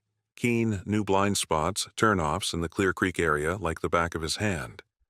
Evan was forced into territory only a local expert would choose. 5. Dangerous psychology. One ranger said, "Not the impulsive type. This is a cold, patient predator who picks the moment and location that gives him every advantage." Final comparison, an undeniable match. When all the data was fed into the behavioral analysis computer model, the result flashed. Pattern match 86% between the 1993 incident and the 1996 incident. That number was high enough for the Rangers to believe Keene had done something similar before, and what happened to Evan was not an impulse but a repeat of a familiar pattern. In the report sent to the prosecutor, they concluded Keene is not merely suspicious. Keene has the pattern. Keene had the opportunity. Keene has the DNA, and Keene has the behavioral history. With matching criminal behavior, physical evidence, genetic genealogy, and restored video, the pursuit of Keene was no longer about are we chasing the right man. It shifted to how and when do we take him down. The Texas Rangers were preparing to enter the decisive phase. Keene had stepped out of the shadows and now they would not let him disappear again. With the behavioral profile, genealogy, DNA, restored video, and second crime scene, all pointing unanimously to Thomas Keene, the Texas Rangers knew the next phase had to be executed with absolute precision. Keene had lived 31 years beyond suspicion. He was smart, discreet, and knew how to leave no trace. If evidence in 1993 could be lost to a simple storage error, one hasty move now could send him fleeing Texas or destroying whatever remained. So the Rangers ordered 24/7 surveillance, strict soft tailing, no obvious exposure. They split into 3 teams. Team A, mobile tracking with unmarked vehicles. Team B, long-range camera surveillance of Keene's house. Team C, monitoring locations. He frequented storage shed, repair garage, hardware store.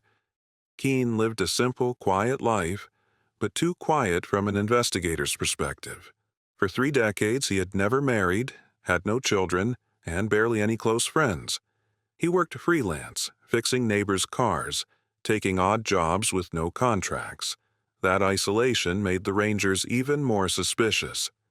Manipulators and controllers often live detached, so no one scrutinizes them. During the first week of surveillance, Keene did nothing unusual. He shopped, worked in his garage, repaired a neighbor's lawnmower, but everything changed on day 13. An investigator on Team B noticed Keene walk from the house to the backyard carrying a black trash bag. The detail was unremarkable until they saw him look around before lifting the trash can lid. An overly cautious move for routine garbage. The Rangers immediately ordered Team A to follow. When Keene drove to a private paper dump landfill, Team A filmed from a distance. Keene tossed 2 bags, one ordinary trash, one small bag sealed with gray duct tape. One investigator muttered, "Duct tape. He still uses that kind." The moment Keene left the area, the Rangers executed a special trash pull warrant allowed once garbage is in a private facilities bin.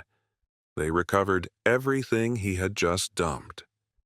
In the evidence room, they opened the second bag, and the contents made the whole team freeze shredded pieces of gray duct tape, identical in appearance to the 1993 tape fragment found in Evans' car.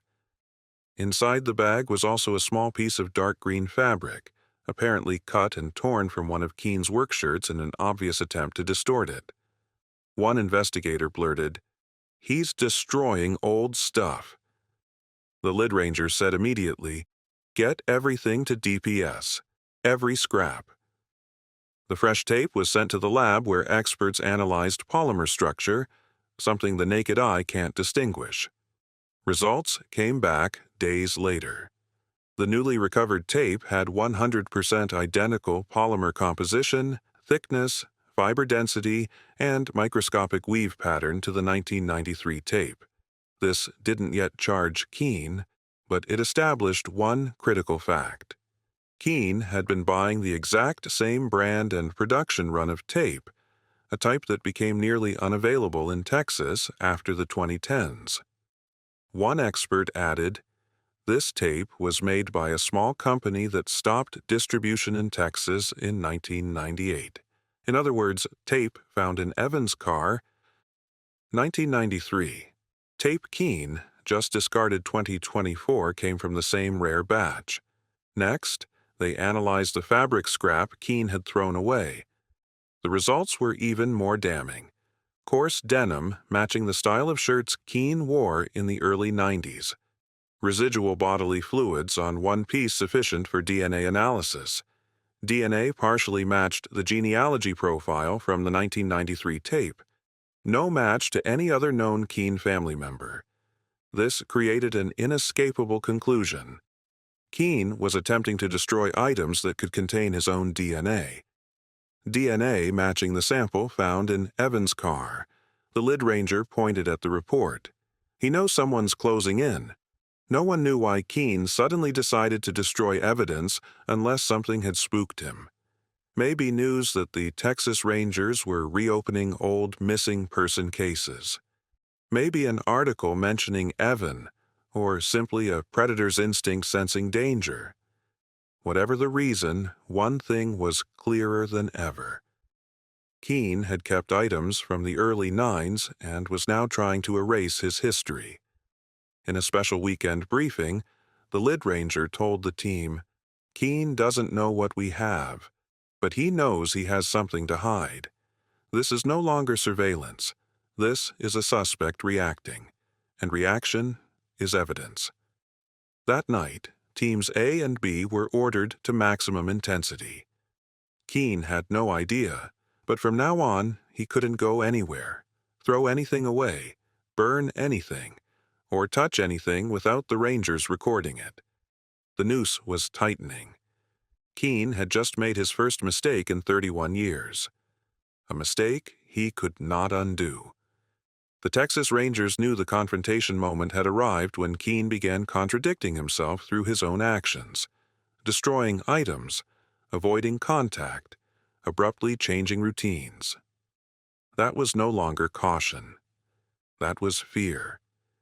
And when a man who kept a secret for 31 years starts to fear, he makes mistakes. The Rangers scheduled a formal interview, not with an arrest warrant, just assistance with an investigation. This was deliberate. If Keene still believed he wasn't the prime suspect, he would get cocky and say more than he should. In the interview room, Keene sat rigid, eyes betraying tiny, uncontrollable movements. The investigators asked only basic questions where the answer itself mattered less than how he answered. And within the first 10 minutes, Keene made his first mistake. Mistake Jarquin talking about the night Evan vanished. Investigator, where were you the night of June 23, 1993? Keene answered instantly, I already told the police I was at the building supply store almost till midnight. Investigator looked him dead in the eye. That store wasn't open in 1993. A long silence. Keene couldn't hide the stiffness. He licked his lips, a classic stress indicator. Finally, he said, I'm mixed up. Maybe I was home. But mixed up was impossible when he had once produced a receipt as his alibi. First mistake, old alibi gone. New alibi non-existent. Mistake #2, about the pickup. The investigator showed the restored image from the Lone ER video. Not the clearest version, but enough to show the front-end shape, grille, and dark color. At this time, the investigator said, Were you in the University Drive area? Keene shook his head hard. I never went to that gas station. My truck was at home. The Rangers slid across the DMV report for the 1989 GMC Sierra plate containing 7H, one of the 14 exact matches. The investigator pointed at the photo. This is the exact same type of truck you owned. Keene answered too fast. No, that's not my truck. My front end wasn't crooked like that. The investigator just smiled. You said crooked. No one said the truck was crooked. Keene flinched. He had just revealed knowledge of a detail never made public. The odd parking angle of the pickup. Only two kinds of people knew that. The 1993 investigators or the person who parked that truck the night Evan disappeared. Second mistake. Keene accidentally revealed information. Only the person on scene could know. Mistake number 3 about Clear Creek. The investigators shifted to the second crime scene where the watch, library card, and shirt piece were found. Any explanation if we told you Evan's belongings were buried near Clear Creek? Keene went defensive, hands clenched. I've never been to Clear Creek. Never. A firm denial. But it was the worst possible lie. The Rangers had already tested soil recovered from Keene's old boots pulled from the trash 2 weeks earlier. That soil contained pollen unique to the exact oak cluster where Evan's items were dug up. The investigator set the file on the table. We have soil from your boots. It matches the burial site where we found Evan's things. 98% match. Keene stared at the floor, palms sweating. A textbook loss of composure.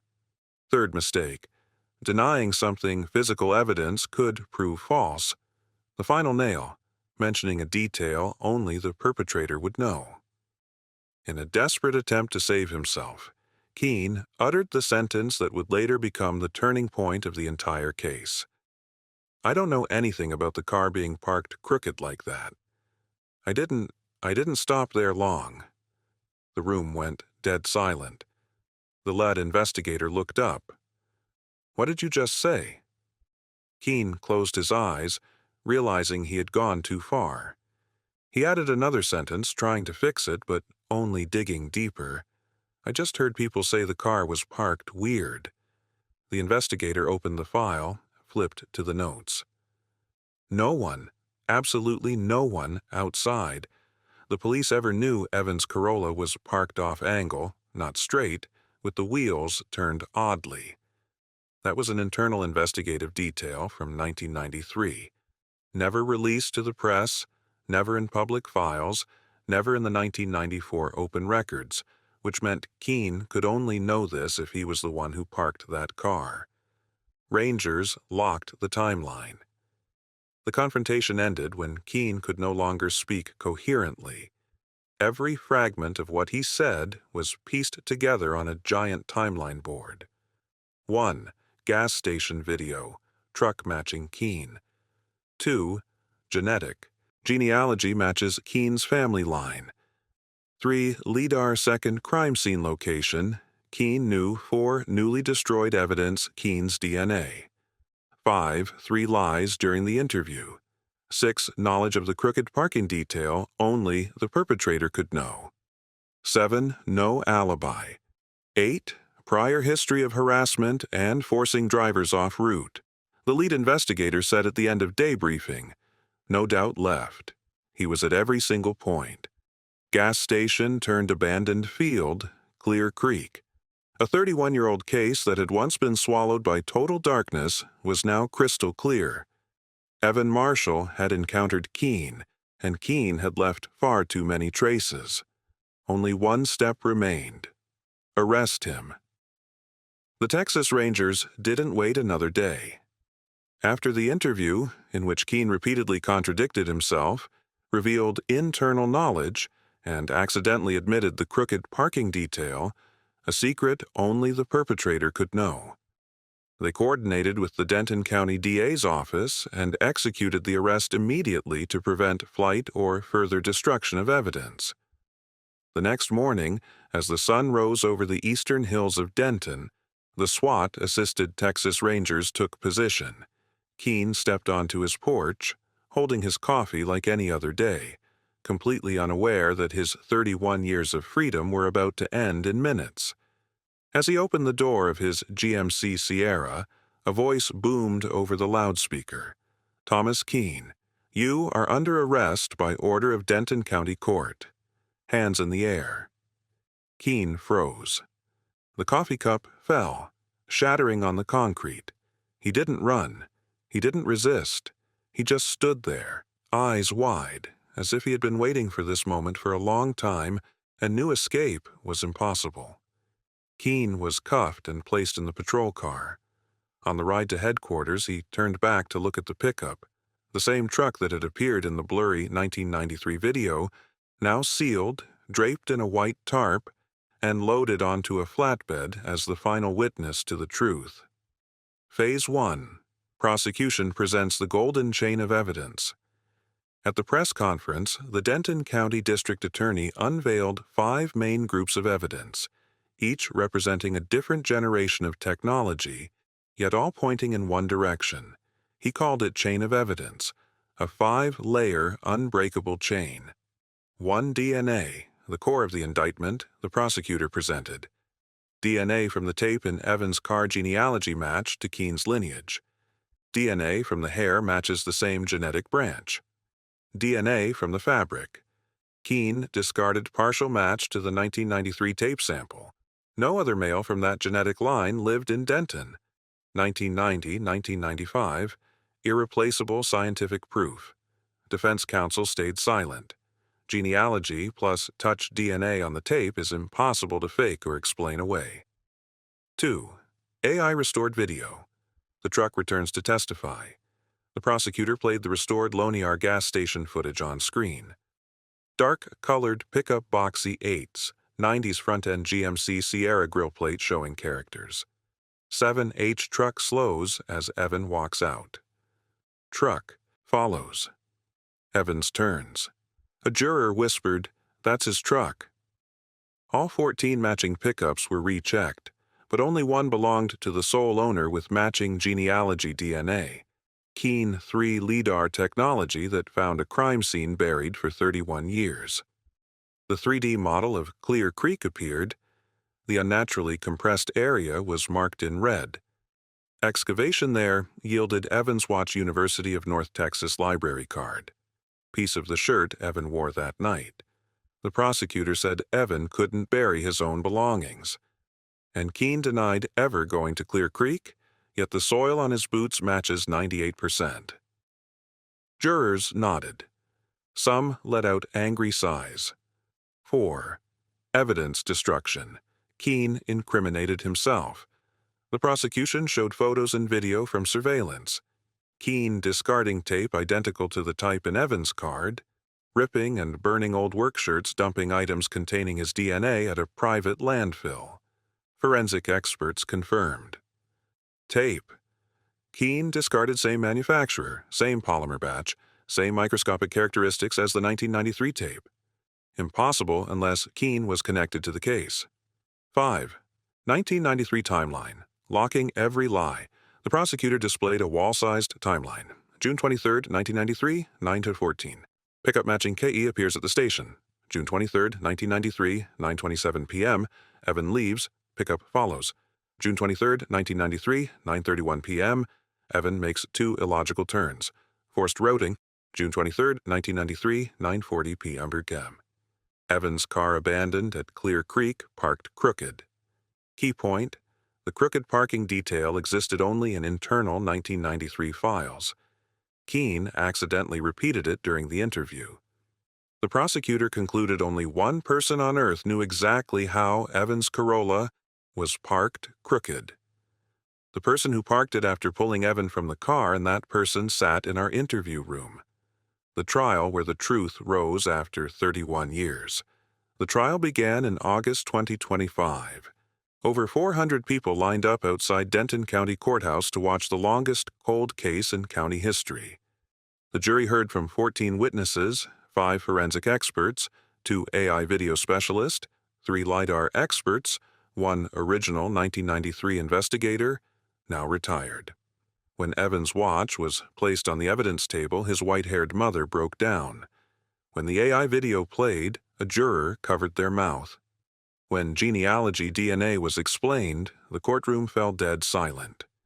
Keene sat motionless, hands clenched, eyes vacant, as if he knew it was over. Verdict delivered. After 6 hours of deliberation, the jury returned. The foreperson announced loudly and clearly, "We find the defendant, Thomas King, guilty." Sobs erupted from Evan's family. The 31-year chill of cold case 93-107 was finally closed. Not by guesswork, not by faded memories, but by science, technology, and the absolute persistence of the Texas Rangers. For the first time in 3 decades, Denton had answers. Justice, however late, had arrived. The sentence handed to Thomas Keene didn't just close one case. It closed a void the entire Denton community had carried for 32 years. But the ripple effects of the Evan Marshall case didn't stop in the courtroom. They spread across Texas and to investigative units nationwide.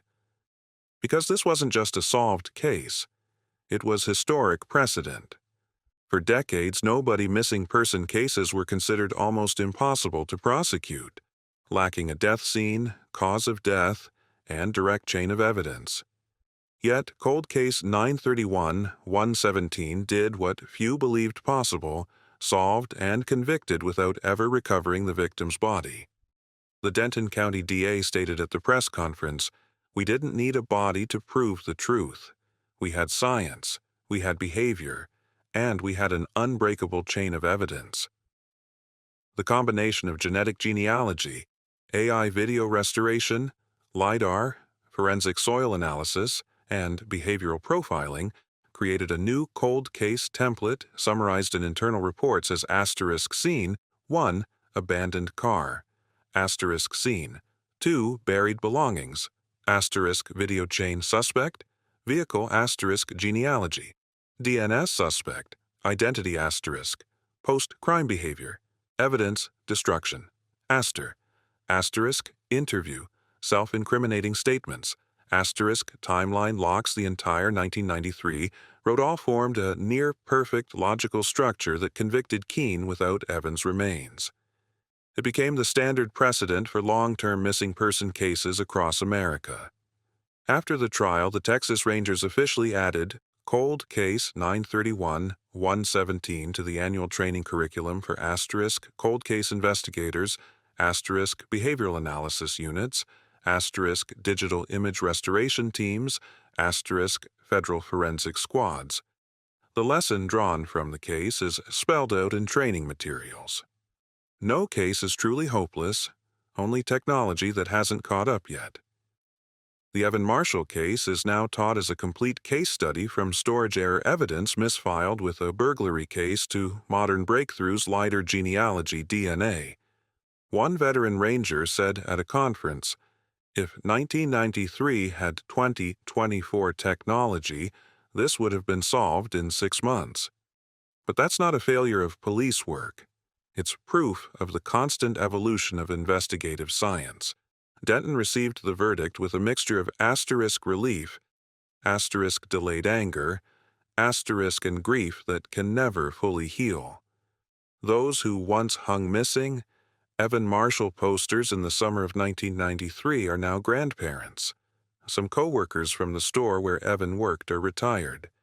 The roads he drove that night have new names, new owners. Yet the memory of his disappearance still lingers on every corner, like a void the town never forgot. At a small ceremony outside the Denton courthouse, Evan's mother said through tears, "We never found my son, but we found the truth, and that is a kind of peace." In late November 2025, just weeks after sentencing, the Texas Rangers held the ceremonial file closing, a symbolic but deeply meaningful ritual. On the cover, Cold Case 93-117. Evan Marshall closed 32 years 5 months after disappearance. Inside the unit left one final note. Case closed. Overwhelming. Evidence. Behavioral match. Self-contradictory statements. Modern forensics and investigation gave the victim his voice back. As the box containing the file was wheeled into archives, many lingered. No one spoke. No one needed to because no words could capture the weight of that moment. A 32-year-old case thought forever lost had finally received justice. Cold Case 93-117 is not just the story of a Denton college student's disappearance. It is the story of asterisk justice that never gives up, science that tears through decades of dust. Asterisk and investigators who pursue truth even if it takes 3 decades. In the Texas Rangers' final report conclusion, they wrote, "A single tiny ray of light can pierce 32 years of darkness. The important thing is to never stop searching." And so the story of Evan Marshall, after 3 decades swallowed by silence, was finally told in full, accurately and completely, so it would never be forgotten again. Looking back at the Evan Marshall story and the 1993 Denton case solved after 32 years, we see it as not just a dry criminal file, but a mirror reflecting much about America today, about faith, responsibility, and how we face loss in a high-tech modern society that is also full of gaps. The fact that Evan's evidence bag was misfiled with a burglary case and forgotten for 31 years reminds us that systems, whether in America or anywhere, always have flaws. And without people like the Texas Rangers willing to reopen every old box and re-examine every VHS tape, justice can be buried forever. The way AI restored the Loner gas station video, LiDAR found the compressed soil at Clear Creek and genealogy DNA traced an unknown profile back to relatives in Wichita Falls, shows that technology is not just for entertainment. It is an ethical tool. It lets the past speak, lets those who can no longer defend themselves still have their final word. In a country like the United States, where the latest news floods social media nonstop, Evan's story reminds us to slow down and look at things we thought were over. Families who lost someone, unanswered disappearances, small communities like Denton carrying wounds for decades. The lesson for every American is concrete. If you see something odd, like the clerk who saw Evan nervously looking outside, report it. If you work in any system from police to hospitals, treat every evidence bag you handle with care because it might be the only thread connecting a family to the truth. And deeper still, believe that justice can come late, but it requires human persistence, plus the humility to always embrace what new science brings. so no other Evan Marshall has to lie silent in the dark for another 32 years. If you want to keep following journeys for justice like Evan Marshall's case, hit subscribe so you don't miss a single story. Thank you for coming along, and see you in the next video where we continue shining light on mysteries long thought lost to oblivion.